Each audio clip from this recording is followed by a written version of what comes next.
언변에 능하지 못하였던 모세를 알고 있습니까? 두려움 속에 숨으려고 했습니다. 저는 하지 못합니다 라고 그렇게 절절매었던 모세를 하나님께서는 리더의 자리에 세우기도 하셨습니다. 리더십의 사람 하면 누가 떠오르십니까? 여호수아를 들 수 있겠지요. 하나님의 마음에 딱 맞는 사람이다 라고 이야기를 할 거면 다윗을 또한 떠올리실 것입니다. 이러한 자들을 하나님께서는 높이 들어 사용하셨고, 주인공 자리는 저는 거부합니다 라고 이야기를 하면서도 뒤에 오실 예수 그리스도를 늘 선포하였던 의리파 세례 요한도 하나님께 쓰임 받았던 자입니다. 하지만 여러분, 천방지축 베드로, 이랬다가 저랬다가 하는 그런 베드로도 예수님께서는 제자로 삼아 주셨고, 예수님의 좌우 옆자리, 너무나도 높아 보이는 그 옆자리 저희들에게 주십시오 라고 때를 쓰면서 엄마 백을 사용하려고 했던 사람 누구죠? 야고보와 요한도 예수님께서는 복음의 사도로 삼아 주셨습니다. 이처럼 하나님께서는 사람을 통하여 일하시지만 잘 갖추어져 있는 사람들만 골라서 쓰는 것이 아니었다는 것이지요. 천방지축 베드로도 탐심 많았던 야고보와 요한도 복음의 사도로 사용하신 걸 보면, 여러분, 우리도 하나님의 손에 들려 쓰임 받을 수 있지 않을까, 나 같은 존재도 하나님께서 써주시지 않으실까 라는 그런 기대감이 들지 않으십니까? 드십니까? 네. 그런 기대감이 없다면 하나님, 저도 사용하여 주시옵소서, 주님 손에 들려 쓰임 받고 싶습니다 라고 하는 그런 기도 제목 주님 앞에 올려드리는 우리 모두가 되길 간절히 소망합니다. 사랑하는 여러분들, 하나님께서는 원래도 여러분들을 너무너무 사랑하시고 하나님의 그 일에 요소 가운데에 요긴하게 사용해 주신 줄 믿습니다. 뿐만 아니라 그 하나님께서는 2024년도에도 하나님의 일을 펼쳐 가실 때에 여러분들을 택하시고 여러분들을 사용하셔서 하나님의 손에 가장 알맞도록 사용해 가실 줄 믿습니다. 그렇게 되길 또한 축복합니다. 이렇게 축복을 하는데도 불구하고 아멘이 안 나오는 걸 보면 어떻게 생각하느냐? 한 해 동안 내가 어떻게 쓰임 받았지? 라고 생각이 들기 때문일 것입니다. 특별히 내가 한 일도 없는데 라는 질문이 떠오르기 때문에 아멘이 크게 안 나올 수도 있을 것입니다. 그런데 내년에는 어떻게 쓰임 받을까? 라는 질문하시는 분들이 많아서 아멘 소리가 크게 안 나올 수도 있다는 것이지요. 이런 분들, 오늘 말씀을 더 잘 들으셔야 합니다. 왜냐? 오늘 말씀 속에서 하나님께서는 어떤 사람을 선택하시고 어떤 사람을 어떻게 사용하시는지 말씀엔 잘 나오고 있기 때문이지요. 그렇기 때문에 사랑하는 성도 여러분, 오늘 말씀 귀로만 듣지 마시고 전해지는 그 말씀 속에서 그림이 그려지셔서 눈으로 보고 깨닫게 되고, 이 말씀이구나, 그래서 나도 쓰임받을 수 있구나, 마음속에 그것이 확신되어지는 은혜의 시간 되길 주님의 이름으로 간절히 소망합니다. 첫 번째로 하나님께서는 두려움을 밀어내는 자를 사용하십니다. 누구를 사용한다고요? 두려움을 밀어내는 자를 사용하신다는 것이죠. 요셉은 어떤 사람이었을까요? 오늘 말씀 19절을 다시 한번 읽어보도록 하겠습니다. 그의 남편 요셉은 의로운 사람이라 그를 드러내지 아니하고 가만히 끊고자 하여. 네, 요셉은 의로운 사람이라고 이야기를 하고 있지요. 그래서 허물을 드러내지 않고 그것을 조용하게 덮고 끊고자 했습니다. 여러분, 도대체 무슨 일이 요셉에게 일어났던 것일까요? 요셉은 마리아와 서로 약혼을 한 사람이었습니다. 부부가 되기 위하여서 약혼식을 올렸지요. 결혼을 약속한 두 사람은 이 세상에서 상대방이 가장 아름답고 너무나도 존귀하게, 이쁘게, 멋있게 보였을 것입니다. 여러분, 결혼을 앞둔 남자 앞에 아이유가 지나간다 한들, 이상한 변호사 우영우, 맨발의 디바 박은빈이가 지나간들 남자는 내 아내 될 사람이 더 이쁘다라고 말할 것입니다.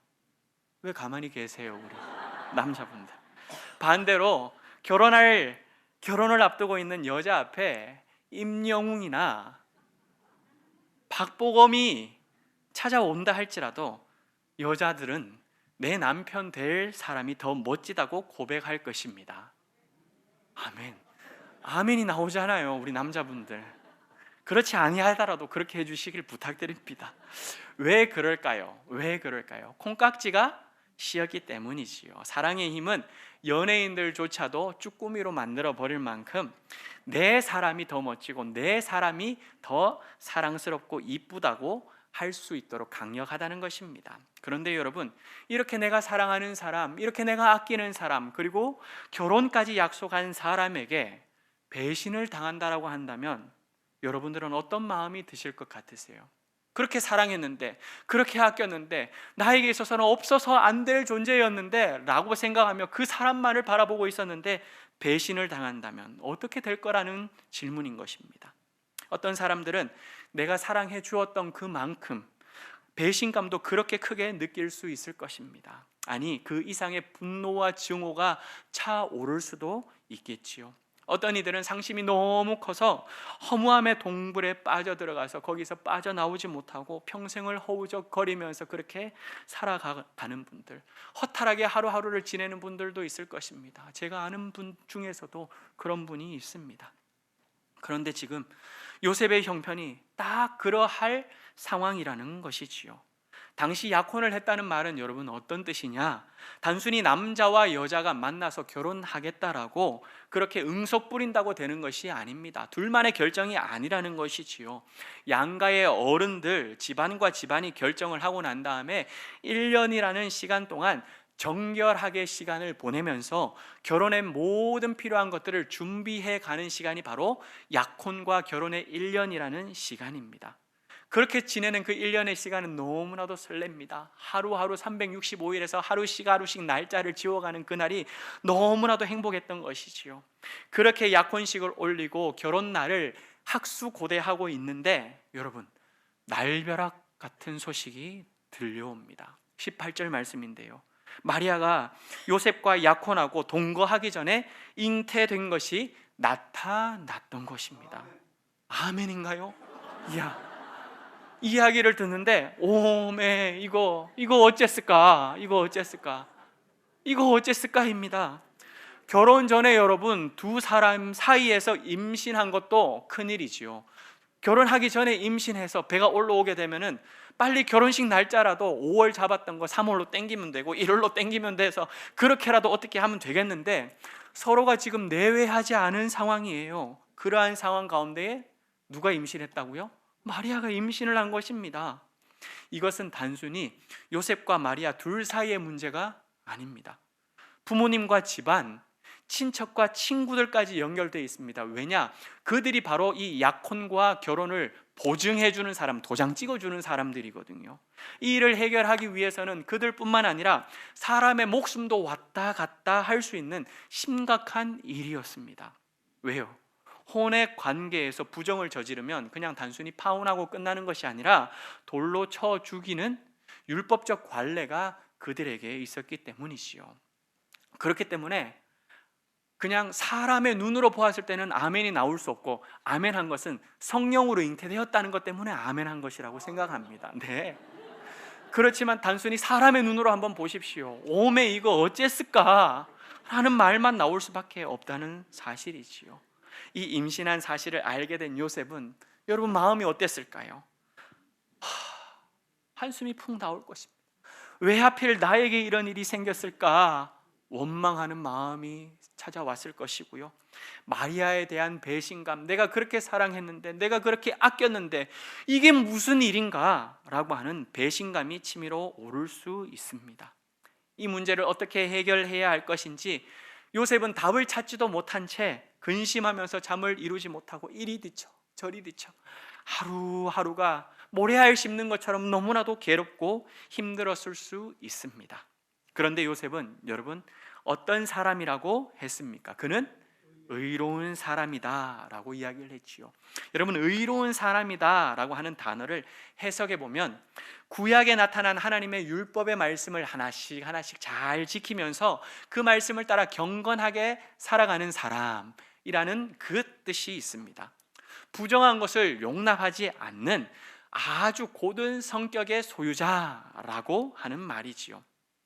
하지만 요셉은 그 의로운 사람, 아주 고든 사람임에도 불구하고 또한 마리아를 사랑하는 마음도 너무너무 컸습니다. 부정한 것을 용납하지 않는 율법이라는 창끝을 마리아에게 들이대면서 마리아를 추궁하거나 공개적으로 사람들 앞에 모욕을 주면서 돌에 맞아 죽는 자리로 마리아를 내몰지 아니하고 오히려 그 사실이 드러날까 봐 조심조심하고 모든 것을 그냥 싹 덮고 가만히 끊으려고 했던 것이지요. 단순히 의로운 자만 아니라 그렇게 사랑하고 지혜로운 자였던 것입니다. 그렇게 모든 것들을 결정했습니다. 아하, 이게 최고의 방법이다. 이래야지만 마리아도 살 것이고 나도 살지 않겠냐라고 하는 마음으로 마음을 정리하고 잠자리에 드는 그때에 주의 사자가 요셉의 꿈속에 찾아와서 말씀합니다. 그 말씀이 20절 말씀이거든요. 함께 읽어보겠습니다. 주의 사자가 현몽하여 이르되 다윗의 자손 요셉아, 네 아내 마리아 데려오기를 무서워하지 말라.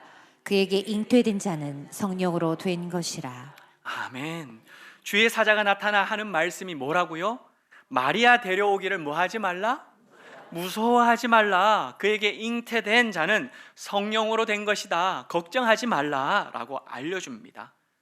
여기서 우리는 주님의 일을 감당하기 위해 필요한 첫 번째 요소를 발견할 수 있습니다. 무엇일까요?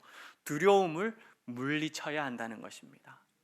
주의 사자가 나타나서 요셉에게 가장 먼저 한 것은 뭐하라? 두려워하지 말라라고 이야기를 하고 있는 것이죠. 하나님의 일을 감당하기 위해서는 담대함이 필요하다는 것입니다.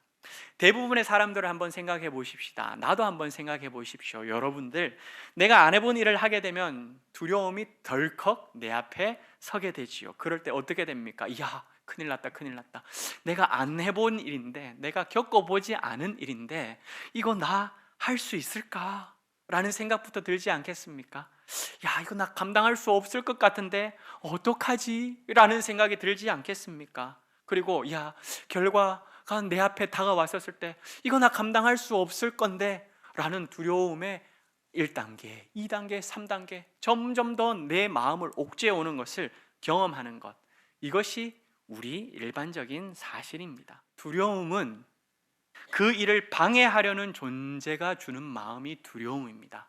하지 못하도록 막는 존재가 주는 게 바로 두려움이라는 것이죠. 그런데 반대로 말씀을 통하여 우리가 지금 듣지 않았습니까? 강하고 담대한 마음은 그 일을 이루어 가시는 분, 그 일을 성취하시는 분, 그 일을 완성하시는 여호와 하나님 아버지께서 주시는 마음인 줄 믿으시길 바랍니다. 두려움은 우리를 꺾으려고 하는 존재, 사탄이 주는 거지만 강하고 담대함은 그 일을 이겨내는 여호와 하나님이 주시는 마음이라는 것이지요. 만약 요셉이 두려워서, 무서워서 마리아 데려오기를 꺼려 했다라고 한번 상상해 보십시오. 그러면 하나님의 일은 요셉을 통하여 이루어지지 않았겠지요? 그러면 성경에는 그냥 요셉은 단지 의로운 사람이었더라 라고 하는 기록으로만 끝났을 것입니다. 예수의 아버지가 될 수 없다라는 것이지요.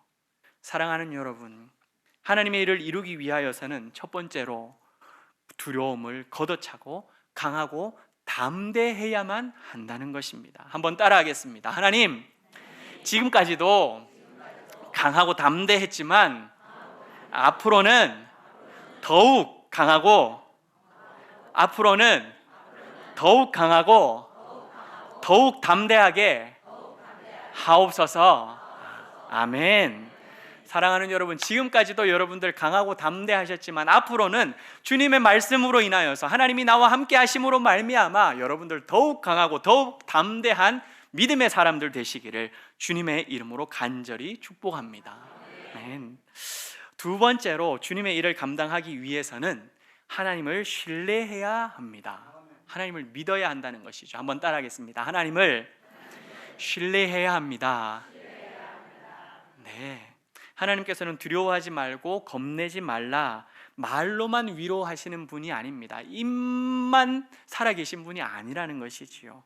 그렇다면 어떻게 하셨을까요? 걱정을 덜어내고 걱정을 뻥 차버릴 수 있는, 담대할 수 있는 이유를 두 가지 요셉에게 들려주셨습니다. 그 첫 번째 내용이 20절 말씀인데요, 요셉을 누구라고 지금 부르고 있습니까?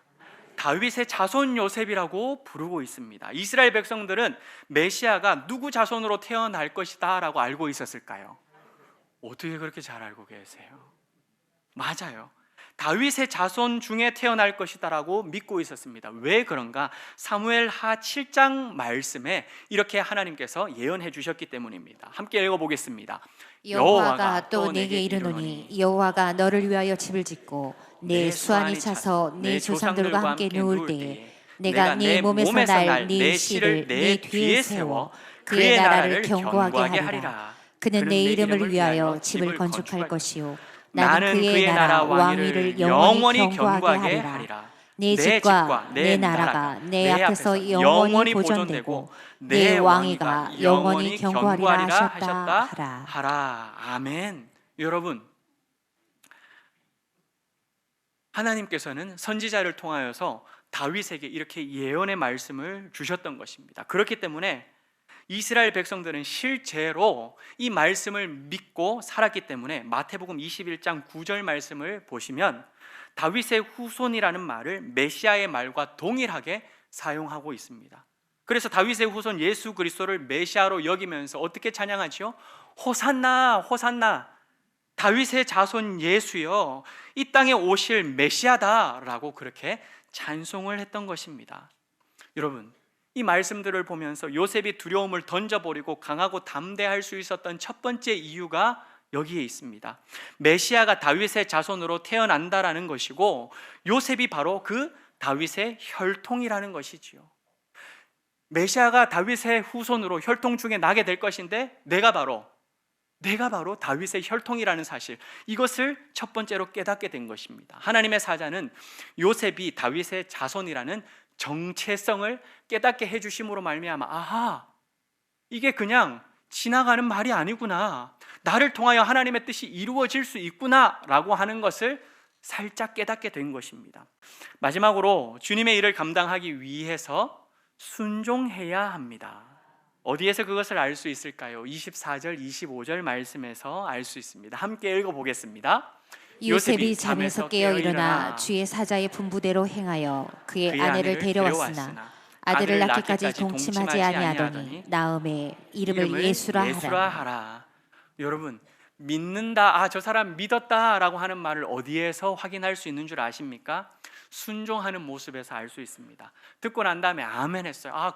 그래요, 맞아요, 그거 믿어요 라고 이야기를 하는데 순종하지 않으면 믿었다라고 이야기를 하기가 어렵다라는 것이죠. 그만큼 믿음과 순종은 서로 연결되어 있다라는 것입니다.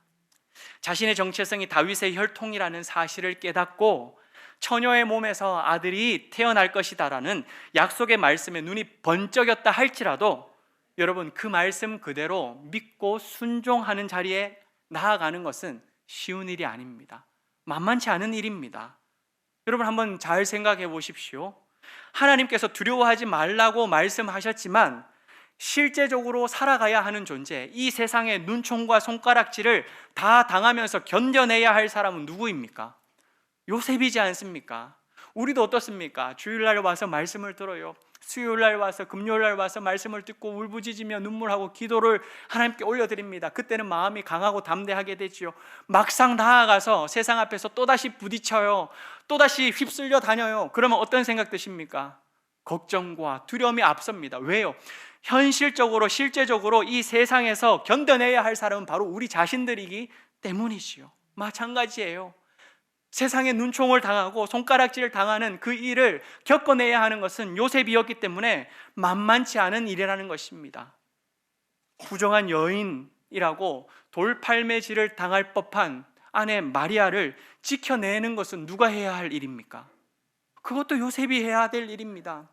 함부로 밖에 나돌아다닐 수도 없을 것입니다. 혹여나 밖에 나갈 일이 있어서 간다면 옆에서 이쪽 사람 지켜봐야 되고 저쪽 사람 지켜봐야 되고 언제 갑작스럽게 닥쳐와가지고 돌로 아내를 내리칠지 모르는 그 긴박한 상황을 매 순간마다 이겨내야 하는 존재가 요셉인 것입니다. 그리고 여러분, 요셉의 직업이 무엇이죠? 목수입니다.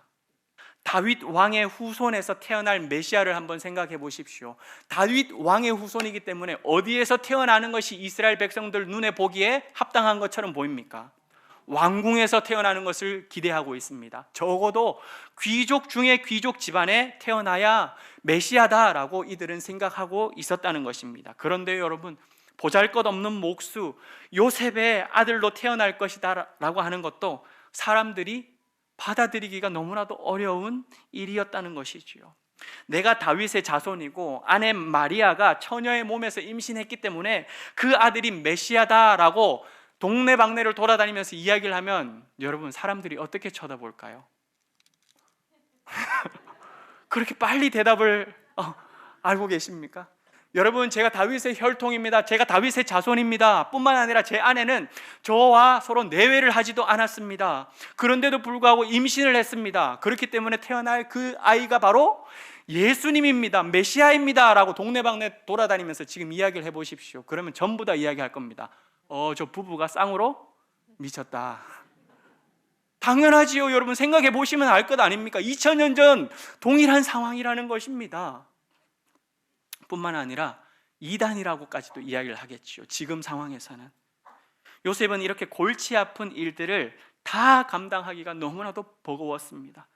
그렇게 생각한다면 그냥 나 편하자고 파혼해버리면 되는 거 아닌가, 그냥 끊어버리면 되는 거 아닌가, 정리해버리면 되는 거 아닌가 라고 인간적인 방법과 계산을 가지고서 셈을 해볼 수도 있을 것입니다. 하지만 여러분, 요셉은 주의 사자의 분부대로 아내를 데려왔고 동침하지 않았으며 태어난 아들의 이름을 예수로 지었던 것입니다. 그대로 순종한 것이지요. 그래서 저는 요셉의 순종을 그냥 단순한 순종이 아니라 위험한 순종이라 부르고 오늘 설교 제목을 정한 것입니다. 사랑하는 여러분들, 하나님의 일에는 놀라운 신비가 숨겨져 있는데요, 그 신비를 풀어내기 위하여 뭐가 필요한 줄 아십니까? 순종이 필요해요. 순종이 필요합니다. 하나님께서 아들 예수 그리스도를 이 땅에 보내주시는데 여러분, 누구를 사용하십니까? 높은 사람을 사용하였습니까?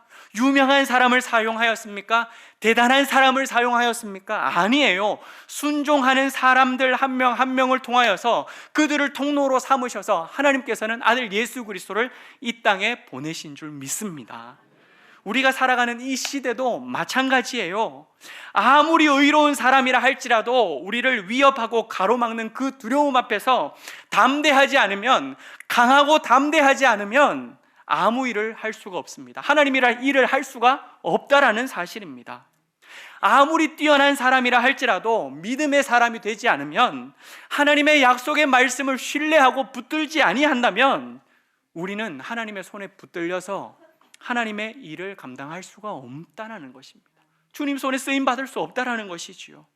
또한 우리가 아무리 똑똑하다라고 생각해 보십시오. 아무리 잘났다고 생각해 보십시오. 내 머릿속에 모든 것들을 다 헤아릴 줄도 알고 판단할 줄도 알고 정확한 정답만을 뽑아내는 그러한 똑똑한 사람이라 할지라도 여러분, 하나님의 말씀에 순종하지 않으면, 내가 스스로 판단해버리고 결정해버리고 내 뜻대로 해버리면 주님의 일을 이루어가는 이 시대의 주역이 될 수 없다라는 사실입니다. 하나님께서는 요셉의 그 위험한 순종을 받으시고 그 위험한 순종을 통하여서 통로로 삼으셔서 2000년 전에 이 땅에 성탄의 기쁨, 메리 크리스마스를 울려 퍼지게 하신 줄 믿습니다. 사랑하는 여러분, 요셉과 마리아가 예수님의 탄생을 위하여 그 위험한 순종을 감당했던 것처럼 우리는 예수님의 탄생을 이 세상에 선포하기 위하여, 알리기 위하여 이 시대, 여러분 메리 크리스마스인데도 불구하고 메리 크리스마스라고 어디 써놓은 데가 없어요. 그냥 해피 홀리데이래요. 그냥 화이트 크리스마스가 되기만 하면 즐겁다는 것입니다. 이러한 시대 속에서, 예수님이 드러나지 아니하는 이 시대 속에서 이 시대에 우리의 왕으로 나신 그 예수 그리스도를 선포하는, 순종하는 자리에 동참하는 예수 그리스도의 자손, 예수님의 혈통들 다 되시기를 주님의 이름으로 간절히 축복합니다.